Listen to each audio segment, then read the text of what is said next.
Welcome back everyone. স্বাগত জানাই আপনাদের সবাইকে আমার চ্যানেল হ্যাপিস কিচেনে। আজকে আমি তন্দুরি চিকেনের খুবই একটা প্রিয় আমার রেসিপি শেয়ার করতে চলেছি আপনাদের সাথে। এই রেসিপিটা আমার জেনারেলি আমি গ্যাসে বানিয়ে থাকতাম, বাট এই মুহূর্তে আমি একটা গ্রিলে বানিয়ে এটা দেখাবো। এর মধ্যে কোনোই আর্টিফিশিয়াল প্রিজারভেটিভ বা কোনোই কালার দেওয়া হবে না। এটার মধ্যে আমরা সবই ইন্ডিয়ান মশলাগুলো দিয়ে বানানো হবে এই তন্দুরি চিকেনটাকে। তো সবচেয়ে প্রথমে যেটা আমি করছি সেটা হলো আমি চিকেন দুটো লেগ পিস নিয়েছি। এর মধ্যে থাইও আছে, যেমনি কি আপনি দেখতে পাচ্ছেন। আর এটার মধ্যে আমি জাস্ট কাট করছি তিনটে রাফলি, যার থেকে মশলাগুলো এর ভিতরে ঢুকতে পারে। এই কাটটা করার পর সবচেয়ে প্রথম যেটা আমি করব সেটা হলো আমি এর মধ্যে 2 tablespoon ginger garlic paste দিচ্ছি।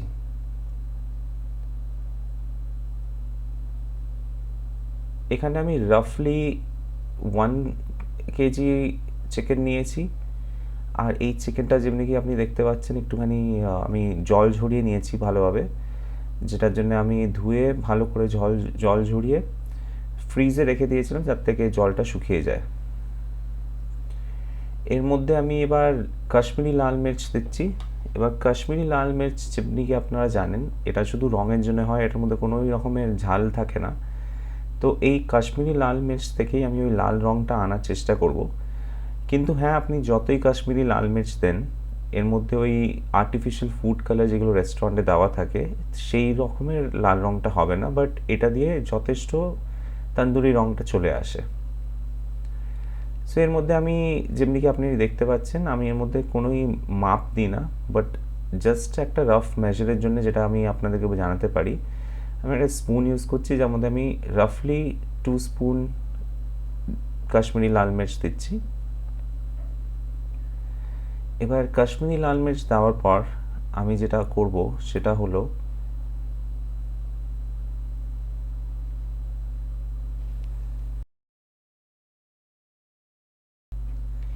এর মধ্যে আমি 1/4 চামচ গোলমরিচ দিচ্ছি, গোলমরিচের পাউডার।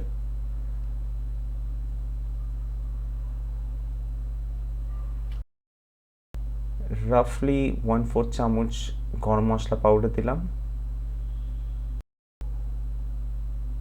রাফলি 1 চামচ ধনে গুঁড়ো দিচ্ছি।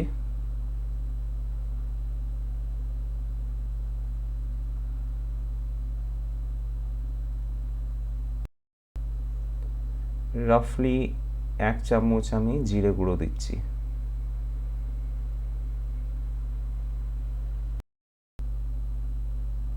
এর মধ্যে এবার আমি কাসুরি মেথি দিচ্ছি, যেটাকে আমি হালকা ভেজে নিয়েছিলাম শুকনো খোলায়।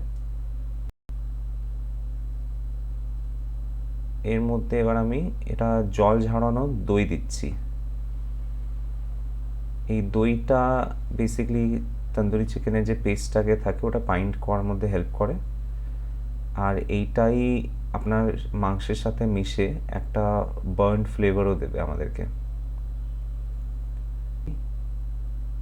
জায়ত্রী আর জায়ফলের গুঁড়ো, যেটাকে আমি আচ্ছা মতন পাউডার করে নিয়েছি আমুল তিস্তায়, এটাকেও আমি ভেজে তারপরে পাউডার করেছি যার থেকে ফ্লেভারটা খুলে আসুক। এবার এটাকে আমরা একবারে বাইন্ড করার জন্যে মেখে নেবো ভালোভাবে। এবার বাইন্ড করার সময় আপনি একটুখানি এবার এর মধ্যে তেল ইউজ করব। এবার তেল থেকে আপনার একটুখানি স্কিনটা যে আছে বা মাংসের যে ওপরের লেয়ারটা থাকবে ওটা ক্রিস্পি হয়ে আসবে যখন আপনি এটাকে ভাজবেন। এবার এটাকে ভালোভাবে মেখে আমি সাইড করে রেখে দেবো, মোটামুটি 30 মিনিট রাখবো মিনিমাম। আর যদি পারেন তাহলে এটাকে 8 ঘন্টার জন্য সাইড করে রেখে দেবেন। আর 8 ঘন্টার জন্য যদি রাখেন বা ওভারনাইট রাখেন তো এটাকে নিশ্চয়ই ফ্রিজে রাখতে হবে। এর মধ্যে আমি স্বাদ মতন নুন দিয়ে এটাকে 8 ঘন্টা পর এবার আমি গ্রিলে ফ্রাই করব। তো এই গ্রিলটা আমি জাস্ট তন্দুরি চিকেন বানানোর জন্য নিয়েছি। এর মধ্যে আমি চারকোল ইউজ করছি, কিন্তু মনে রাখবেন এটা আপনি গ্যাসেও করতে পারেন বা আপনি মাইক্রোওয়েভেও করতে পারেন।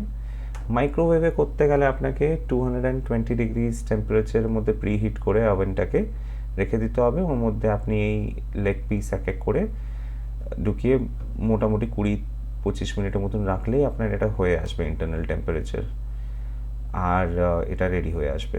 তো আমি এর মধ্যে গ্রিল এটার জন্য ইউজ করছি যার থেকে এই যে চারকোলের একটা স্মোকি ফ্লেভার থাকে ওটা চলে আসে। আপনারাও এই গ্রিল আর চারকোল যদি নিতে চান, এটা অ্যামাজনে অ্যাভেলেবল আছে, আমি অ্যামাজন থেকেই আনিয়েছিলাম।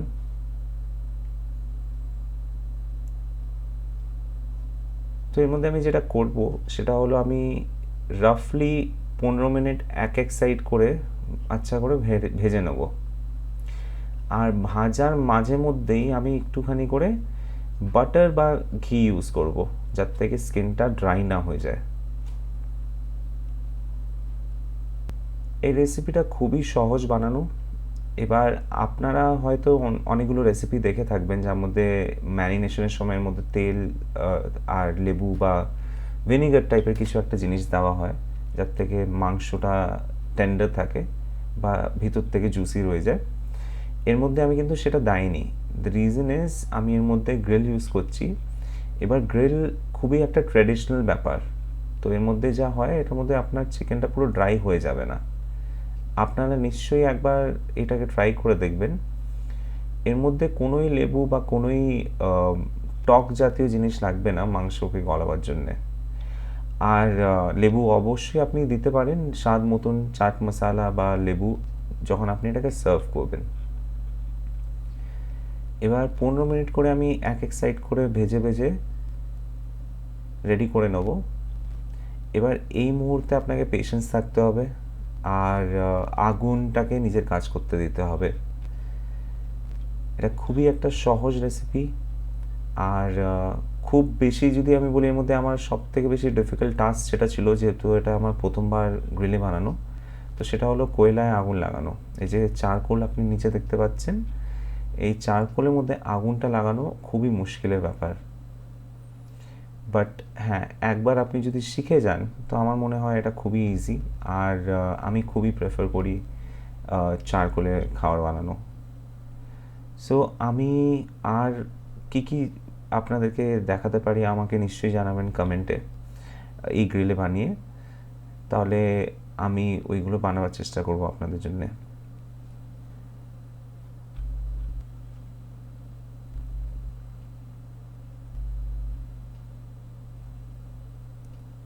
নিশ্চয়ই মনে রাখবেন এই রেসিপিটা খুবই সহজ, কেউ বানাতে পারে। সো একবার নিশ্চয়ই বানিয়ে দেখবেন। রেসিপি খুবই প্রিয় লাগবে আপনাকে, আর আপনাকে কেমন লাগলো এটা বানিয়ে আমাকে নিশ্চয়ই জানাবেন। ইউটিউব যেমনি কি আমি আগেও বলেছিলাম, এটা আমার একটা হবি, আর এটা আমি মাঝে মধ্যে করি জাস্ট টু নিজেকে একটুখানি এঙ্গেজ রাখার জন্যে। আমি হায়দ্রাবাদে ফ্যামিলির সাথে থাকি না, সো এটা আমার একটুখানি নিজের পার্সোনাল টাইম থেকে হবি বা এঙ্গেজমেন্টের জন্য একটু হেল্প করে। এটা খুবই একটা উইয়ার্ড ব্যাপার, এখন বাজে রাতের 3টে মোটামুটি, আর আমি ভাবলাম এই ভিডিওটাকে যেন বানিয়ে ছাড়তে পারি আপনাদের সাথে। আর আমি সাবস্ক্রাইবার গেইন করলে খুবই এক্সাইটেড হয়ে যাই। স্বাভাবিক ব্যাপার, আপনিও যদি ইউটিউব করতেন আর আপনি যদি সাবস্ক্রাইবার পান তো আপনিও এক্সাইটেড হবেন। বাট আমি যেহেতু ফ্রিকুয়েন্টলি ভিডিওগুলো দিই না, তাও আমার সাবস্ক্রাইবার বেস যেটা আছে সেটা কমে না। সো আমি খুবই ধন্যবাদ জানাই আপনাদের সবাইকে যারা আমার সাথে একদম স্টার্টিং জার্নির থেকে রয়েছেন। আমি জানি মোস্টলি এর মধ্যে আমার কয়েকজন হয়তো ফ্রেন্ডসও রয়েছেন যাদেরকে আমি পার্সোনালি চিনি, বাট মোস্টলি আমি যেটা জানি সেটা হলো আমি যেহেতু আমি পার্সোনাল হোয়াটসঅ্যাপ গ্রুপ বা ফেসবুকে আমি নিজের ভিডিওগুলো দিই না, তো এটা আমার ইউটিউব কমিউনিটি বেসিক্যালি। ইউটিউব ভিডিওসগুলো ইনিশিয়ালি খুবই বেশি ফলোয়িং আসতো ইনিশিয়াল ফেজে, বাট এই দানিকে যেহেতু আমার ভিডিও ফ্রিকোয়েন্সিটা কমে গেছে, তো আমি বুঝতে পারি কি আমার অ্যালগরিদমে ফল করে না এই ভিডিওগুলো। তো আমার একটাই রিকোয়েস্ট থাকবে আপনাদের সবার সাথে, যারা এই ভিডিওটা দেখছেন নিশ্চয়ই নিয়ে ফ্রেন্ডদের সাথে শেয়ার করবেন, আর আমাকে নিশ্চয়ই জানাবেন এর মধ্যে আর কি করতে আপনাকে কী ভিডিও চাই, কেমন ভিডিও চাই, আর কি করে দেখালে আপনাকে খুব পছন্দ আসতো। আমাকে একটা সাজেশন দিয়েছিলেন ওয়ান অফ দ্য সাবস্ক্রাইবার, যিনি বলেছিলেন কি এই যে মিউজিক যেটা ইউজ হয় আমার ভিডিওতে, ওই মিউজিকটা চেঞ্জ করতে। তো নিশ্চয়ই আমি সেটা করব, সেই ভিডিওটা মিউজিকটা আমি চেঞ্জ নিশ্চয়ই করব। বাট এই মুহূর্তে যেহেতু আপনি জানেন কি সেরকম কোনো রেভিনিউ আসে না আমার ইউটিউব থেকে। আর আপনি যদি অ্যাডও দেখছেন তো ওই অ্যাডটা আমার মনিটাইজেশনের জন্য নয়, ওটা হয়তো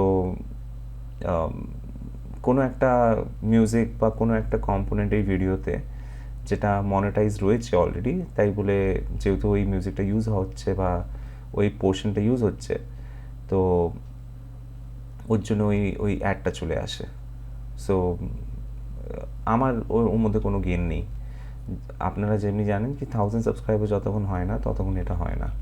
তো আমার একটাই রিকোয়েস্ট থাকবে আপনাদের সবার সাথে, এই রেসিপিটা নিশ্চয়ই ট্রাই করবেন, আর পারলেই ভিডিওটাকে আর চ্যানেলটাকে সাবস্ক্রাইব আর লাইক করে দেবেন, আর নিশ্চয়ই বানিয়ে দেখবেন আর আমাকে জানাবেন কেমন লাগলো আপনাকে এই ভিডিওটা, রেসিপিটা। আশা করি পছন্দ লাগলো। আবার মিট করব নেক্সট ভিডিওতে। ততক্ষণের জন্য thank you so much for watching this video. Bye everyone.